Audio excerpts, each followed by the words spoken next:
So the NBA Finals are not even over, yet NBA trade season is upon us. And while the Grizzlies were not involved, it was a trade that happened in their division.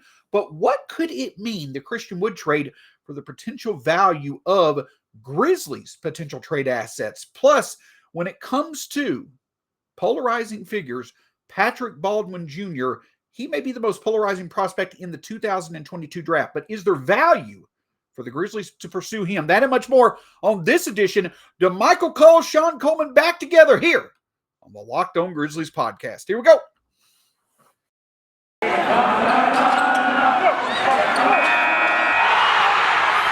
are Locked On Grizzlies, your daily Memphis Grizzlies podcast. Part of the Locked On Podcast Network, your team every day.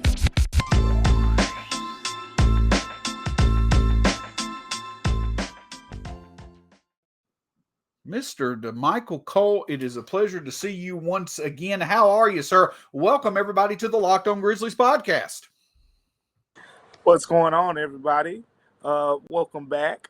Shawn, it's been a while, right? It's always exciting to get the partners in crimes back together. And, we joke all the time, but it's always great to be back on with Shawn. He does great work for Grizzly Bear Views. I know he always talks about me doing good work. Shawn, we'll talk about one of the pieces that he wrote yesterday as well. But, Shawn, it's great to be back.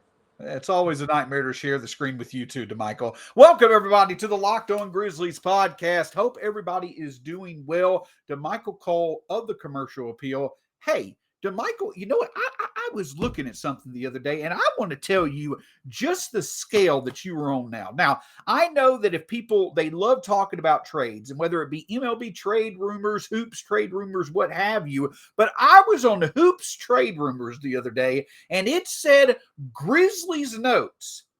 And you want to know what it said? Damichael Cole of the Commercial Appeal presents 14 prospects the Grizzlies could target in the first round. I'm like, I know that guy. I've talked to him before. So I'm sharing the screen with a celebrity. I'm in awe right now. Of course, you can find the show at Locked On Grizz, myself at StatsSCC, Damichael at Damichael C, right here on YouTube as well. Hit that subscribe button below. I also want to remind you that today's episode is presented by Arcade 1UP. Locked On is partnering with Arcade 1UP to give away 3 free NBA Jam Shack machines. Stay tuned for later in the show to learn how you can enter. But before we get to that, Damichael, let's talk about the big news of the evening. Now, it's rare to see, with the NBA Finals still going on, moves being made, but we've already seen the Denver Nuggets trade for the 30th pick in this draft, and today, a major move by a division player. The Dallas Mavericks, coming off a Western Conference Finals trip, upgrading their roster, trading for Christian Wood. Now, I want to get your reaction, Damichael, and we're not going to spend a lot of time talking about a trade that doesn't involve the Grizzlies, but we'll get to in just a moment why this could, indirectly impact the Grizzlies' potential plans this summer as well. But your thoughts first on the trade itself, Damichael, for the Mavericks and the Rockets. Yeah, see, you just said it. It doesn't directly involve the Grizzlies. And it doesn't, but it does, because this is one of those trades, off season, and Grizzlies fans, you're like, oh, Christian Wood, nice pickup for them. They're still not better than us. That's probably what most Grizz fans are thinking. But now you talk about later on, this could be a factor. This is making a Dallas team stronger. They basically threw in a bunch of players who don't play, and the first round pick, later 26th pick, I believe it was, in the first round, to get Christian Wood, who, when we know, we've seen out of Houston the reports about the attitude issues and the chemistry on the team and things like that. When he's locked in, Shawn, he is a problem. And you pair him with Luka and that talented, group over there, I think you really have something. And Dallas is going to be a team. I mean, that Dallas Grizzlies, I want that playoff series really bad on a personal level, but I think it's only a matter of time till we get it at this point, Shawn. Absolutely. And I do think on paper, I think they're pretty evenly matched. I think when it comes to a Dallas Grizzlies matchup, I think that the Grizzlies still had the better team. Dallas has the best player in Luka Doncic. That's no offense to John Morant. That's just absolutely an acknowledgement of how special of a talent Luka Doncic is. But here's where it also involves the Grizzlies. Now, I know that it's been speculated. I've talked a bit about it before. There were some ideas out there that the Grizzlies could potentially be a destination for Christian Wood. The outside shooting potential of a front court of Jaren Jackson Jr. and Christian Wood is certainly tantalizing, but it really didn't make sense with the front court depth that the Grizzlies had.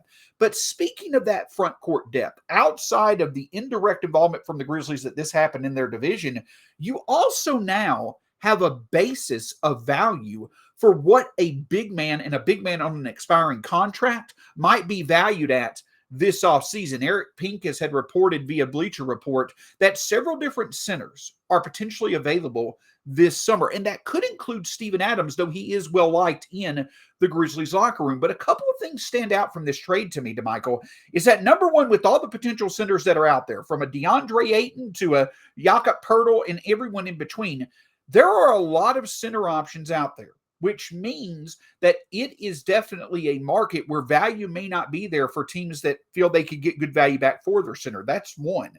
But the second thing is that with that being the case, I think that this now potentially could make it less likely that we see a similar trade to last year when the Grizzlies traded Jonas Valanciunas.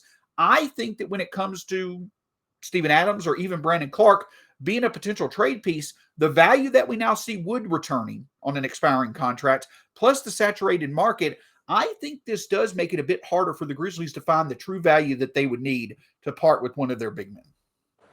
For sure, because if the Grizzlies were to part with someone, the Grizzlies aren't throwing players out there. They're looking for something back in return. I mean, I mentioned on the last possible episode, for example, if they were to make a trade with a team like Charlotte, they would probably want one of those tantalizing wings back. You'd probably want Kelly Oubre or Gordon Hayward or, something to match value in a way. But as with this trade, Christian Wood is the only player of substantial value involved, and the rest is just throw-ins to make the money work and the picks and things like that. So to a certain degree, yes. And I think also here's the thing. We've talked a lot about Steven Adams and how he's valued here. At the end of the day, I think it's important, for all the viewers to know, we all agree that Steven Adams, we saw in that Golden State series, he is impactful. He made a great impact throughout this season with the Grizzlies. But to the contrary, Steven Adams didn't finish games, down the stretch in terms of late in the fourth quarter. And then we saw in that Timberwolves series where he was unplayable at times. There are those certain situations where the Grizzlies may, just because of that, if you're just picking hairs, you probably want to pursue other centers out there. But getting back to your point, Shawn, it's tough. It's tough pickings because if you're saying if these teams who don't, who have, a little bit of financial flexibility and are able to take on, a couple contracts and to throw out expiring players like that, they probably have a leg up on the Grizzlies, in a way to make that happen because in the Grizzlies situation, if they were to trade Steven Adams, they'd be trading and expiring. Whereas, with the Mavs, they're bringing in a guy like Christian Wood who could potentially be getting a new deal sometime soon as well. So I think it's different situations overall,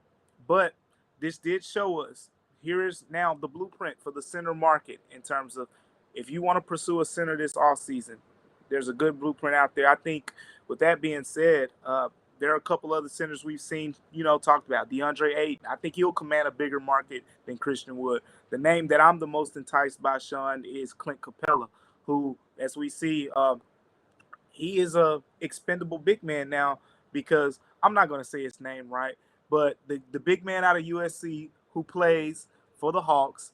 Onyeka Okongwu. That's Shawn. That's why we have two hosts. That's exactly why we have two hosts. But yep, that's him. He played really well, and there are thoughts in Atlanta that Clint Capella could be expendable now. And with that being said, I think he's one of those guys. But overall, the Christian Wood trade gives us an idea of DeAndre Ayton, what would his market look like? Clint Capella, what would his market look like? Even though I think those two players are in a little bit of different situations, whereas they'll come from competing teams. Christian Wood came from a team that basically was happy to get a first-round pick out of it.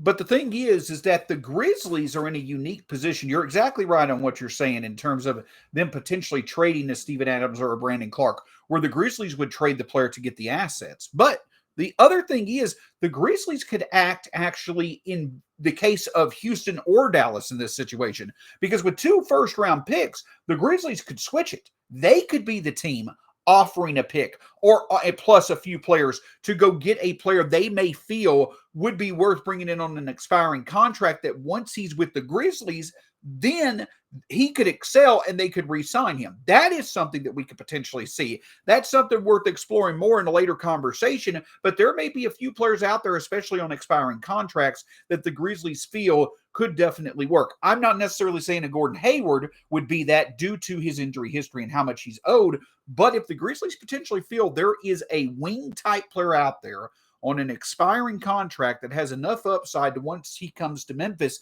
he performs better, they may now have a blueprint to use one of their picks to go get an upgrade out there that's a veteran presence to come add to the team. The whole point of having assets is to be able to approach trades multiple ways. And for the Grizzlies, this Dallas-Houston trade could present a couple of avenues they can go down. I'll tell you a fun avenue that you could take, though, Damichael, and this is for our listeners as well. When it comes to you wanting to make your day better, I don't care if that's you exercising, if that's you walking, it's whatever you want to do to make yourself feel better. But the avenue that you should take, you should have the nourishment of a Built Bar, whether it be in the morning for breakfast, in the afternoon as a snack, or for Damichael Cole, 3:30 in the morning when he's writing about his favorite NBA team, looking for ideas to make his content great, as it always is. You got Built Bar, you got Built Puffs, over 18 different flavors to choose from. If you go to Built.com right now, put in the promo code LOCKED15, you'll get 15% off your next order from Built Bar. Check it out at Built.com. Another thing we want to remind you of is that there also is the opinion that matters, and that's you. We have an important favor to ask you. We put together a survey so we can learn more about listeners like you and make your favorite Locked On podcast even better. This is your opportunity to tell us what you like and don't like about Locked On Podcasts. Go to lockedonpodcast.com/survey right now to get started. It won't take very long, and everyone that completes a survey can qualify for a chance to win one of 10 100 Ticketmaster gift cards. To take our audience survey, go to lockedonpodcast.com/survey. Thank you for your help. I think the number one thing that's going to be rated on those Locked On Podcast surveys is my wardrobe, Damichael. What do you think? It doesn't matter. Now, we talk about all these different trades, but the point is that the draft is now officially a week away. It's Draft Thoughts Thursday. And one of my thoughts here recently has been on one of the more intriguing, polarizing, one of the more interesting cases of pedigree versus lack of production, that, boomer bust type prospect cases we've seen. And his name is Patrick Baldwin Jr. Now, I'm going to be honest with you, Damichael. I'm always intrigued in a situation where a team has multiple first-round picks, they have good depth, they've got good youth, taking a chance. And the Grizzlies just did it last year with Zaire Williams. Patrick Baldwin Jr., Damichael, what stands out to you about him? It's just the natural skills. Talking about a guy who's 6'10", small forward. He can play the 3. He can play the 4. He can shoot the basketball. We didn't really, see it a lot in college. We're going to talk more about that. But overall, the guy has skill. This is a 5-star recruit. This is a guy that Duke was on really hard. A lot of people thought, he was going to go to Duke and play on that really talented roster and possibly even start over A.J. Griffin. Like, this is where he was. We see where, A.J. Griffin is projected to go in the draft at this point. Pat Baldwin was just that thought of. I remember, I got to see all these guys up close at the Iverson Classic last year in Memphis. And Pat Baldwin, A.J. Griffin, they all were in that game. And just looking at Pat Baldwin, I'm thinking, man, like, he really has some skill. But, of course, he took the chance on himself, went to a smaller school with his father and all those things. But at the end of the day, I think the talent is still there, Shawn. There's no doubt about it. It's unlocking it. And it's not. It sounds simple, but it's not always that simple as unlocking talent, with a player like this. Overall, Pat Baldwin, he has a lot of skills he brings to the table. He can shoot. He can dribble. He's 6'10". He has over a 7'1" wingspan. But how can he channel that? Will he be put in a position to channel that? I think the Grizzlies are an ideal fit. We've talked a lot about the Grizzlies in the G League system and the things that they could do to put a player in position to succeed. Absolutely. And there are a lot of boxes that Patrick Baldwin checks. He's a box that, like Zaire Williams, because the Grizzlies went a bit off their script last year, choosing Zaire Williams. You had the pedigree, but the lack of production in Zaire Williams, that high risk, high reward prospect, whereas the Grizzlies had taken high floor guys in the past and made the most of them in their development track. Well, with Patrick Baldwin Jr., you've got the pedigree.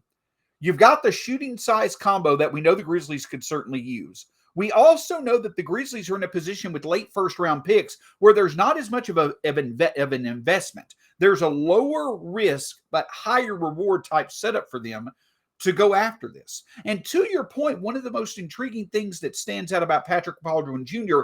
is the confidence that he has in his shot. You're talking about a smooth, repeatable shot that typically is very hard for young guys at his size to be able to do, but he is very good at repeating it to the point that it's nearly unguardable at times. It's very hard to alter his shot with a release point that he has. That stands out. If he has one strength that he could capitalize on in the NBA, that one strength can take him far, and that is at a shooting presence in the front court that's very hard to contend with if Patrick Baldwin puts in the work to capitalize on his strengths. Shawn, I mean, you mentioned the confidence, and I'm big on that. I talk about this in so many different, of the episodes that we talked about these draft prospects, because when you're evaluating college kids, you can't get too caught up in the numbers because their numbers explode, from the collegiate level to the NBA level, because the spacing is different, the way they play defense. All these things are different. You can't get caught up in the numbers. You should get more caught up in the confidence level that a player is playing at. I think that's a big deal. And when you look at Pat Baldwin, we're talking about a guy who took 5.8 3-pointers per game. Again, why is that important to me as someone? If you're thinking about, you put your evaluation hat on, that's important because, okay, yeah, he shot 26.6% from three-point range. That's bad. There's no way in the world someone should be shooting 5.8 three-point attempts per game while shooting 26%. But the thing is, you go look at some of that film, some of those were plays called for him. Some of those were confidence shots. At the end of the day, you don't take 5.8 three-point attempts per game if you're not making them in practice. That's the proof right there that shows this guy must make these shots in practice. He must make this enough for the coaches to think, hey, we want Pat Baldwin to shoot this shot in the game. And I think that's what it is with him. I mean, like I said, we saw him at the Iverson Classic.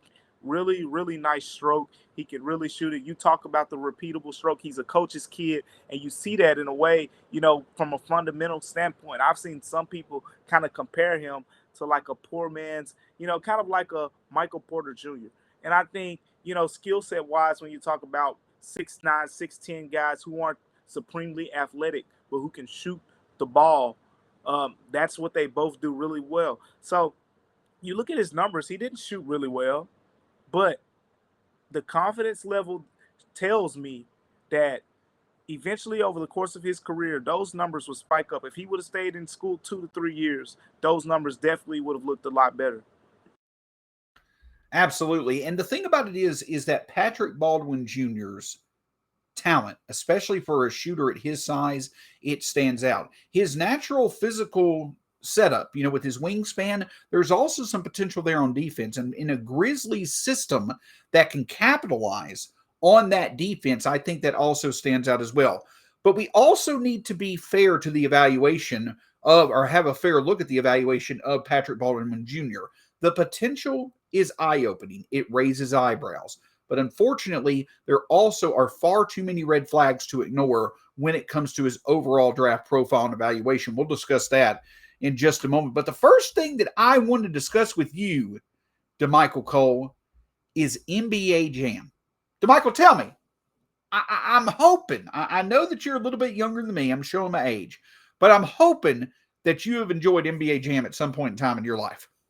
Shawn, a little bit younger is an understatement. Shawn, I think you went to school with Michael, you're with 5 months younger. You're 5 months younger than me. Don't lie. my grandfather said to tell you hello. By the way. No, that's fine. Tell him I said hi. When we had Jim back in 58, he was an amazing basketball player himself. You're 5 months younger than me, Damichael. Quit lying. And yes, I did enjoy NBA jams, and I always used to look. My favorite part was when they said he's on fire, and that's when you couldn't stop me, Shawn. Absolutely. Well, boom, shaka, laka. We have big news.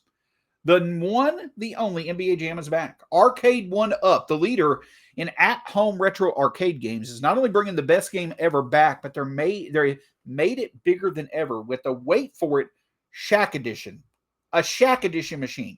People are obsessed with NBA Jam, and I'm thrilled to tell our listeners that you can once again play hoops with NBA legends in this arcade classic. Jump clear across the court and set the ball on fire.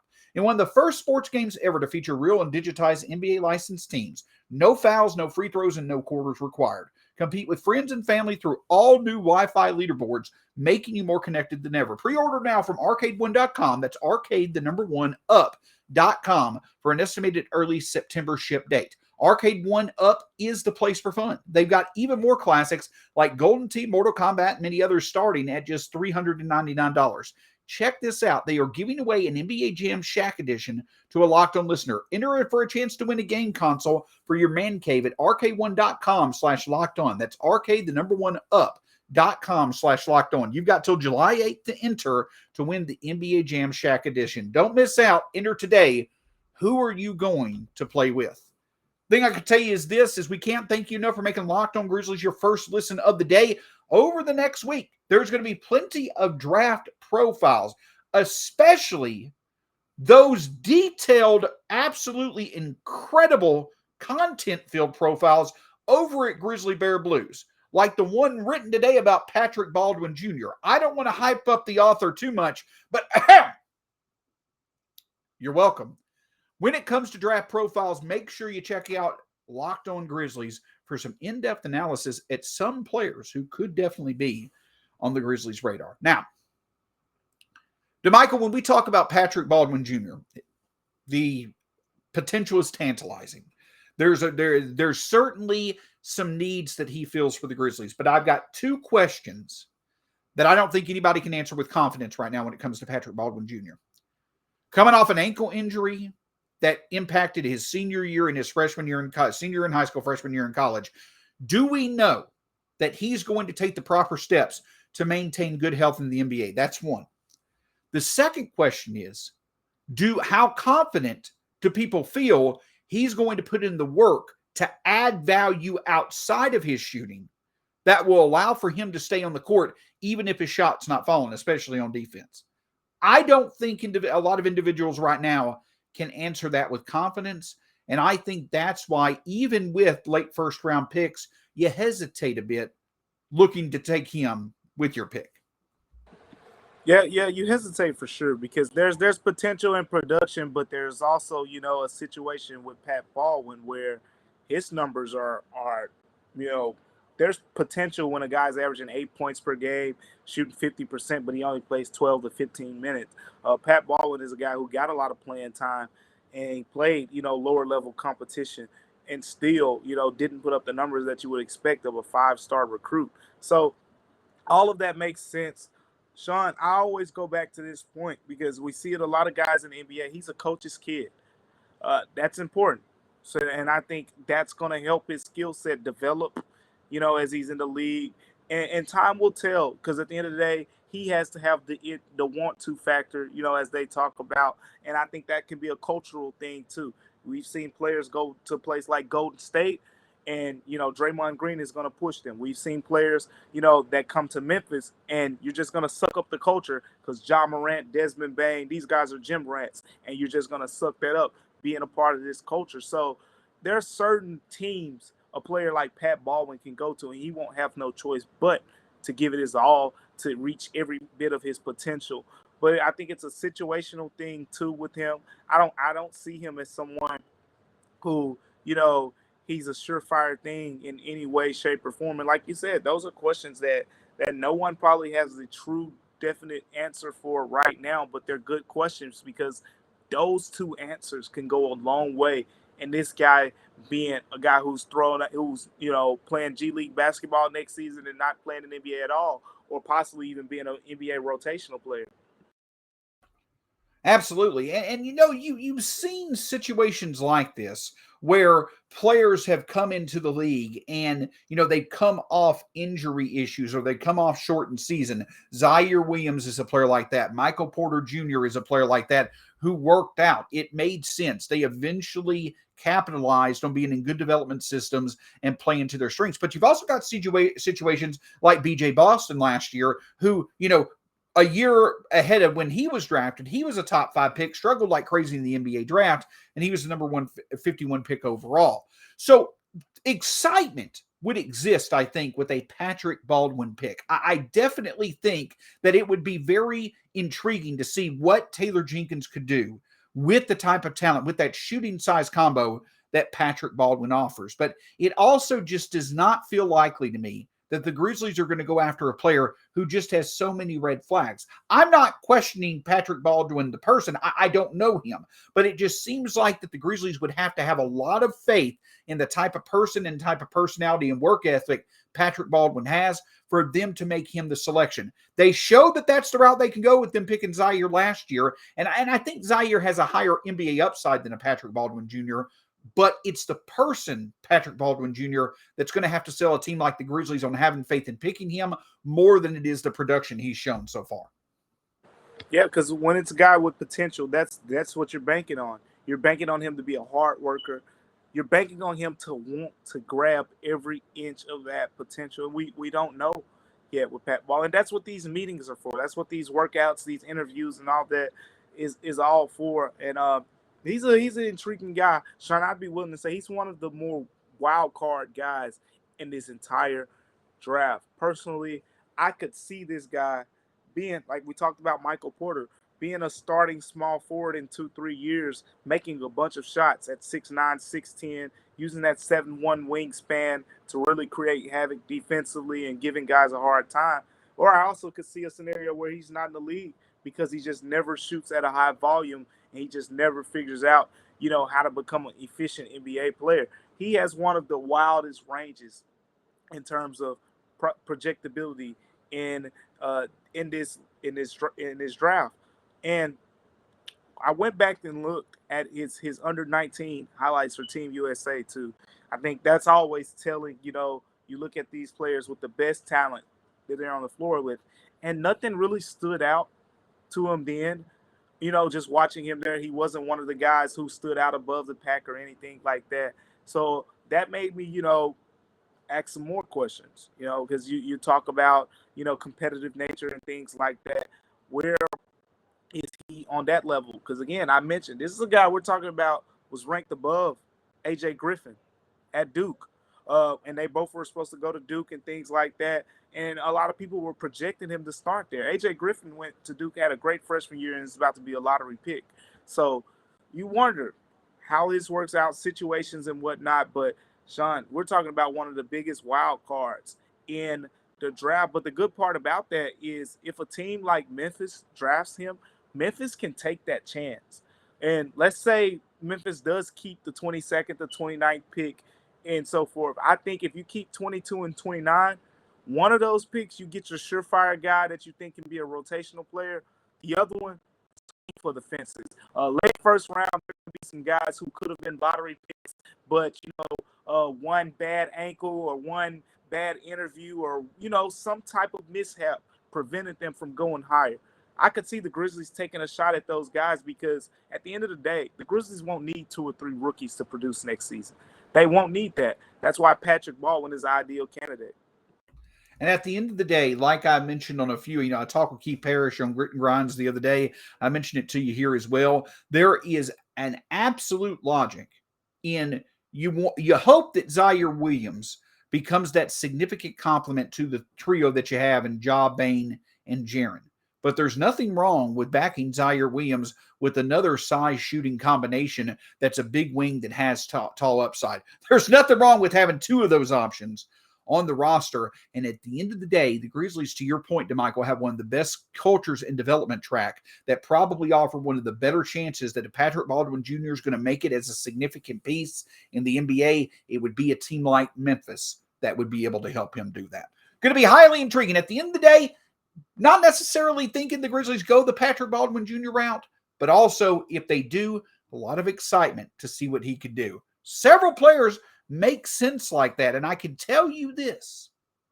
You're going to hear a few of the players that me and Damichael ourselves selected when the ultimate mock draft starts today. That's actually correct. The 2022 Ultimate NBA Mock Draft starts today. While you won't hear us for a few episodes, keep the ears open for who we might take with the 22nd and 29th selection. Something to look forward to, as well as some more draft prospect profiles here at Locked On Grizzlies. For Damichael Cole, my name's Shawn Coleman. Find us right here on YouTube.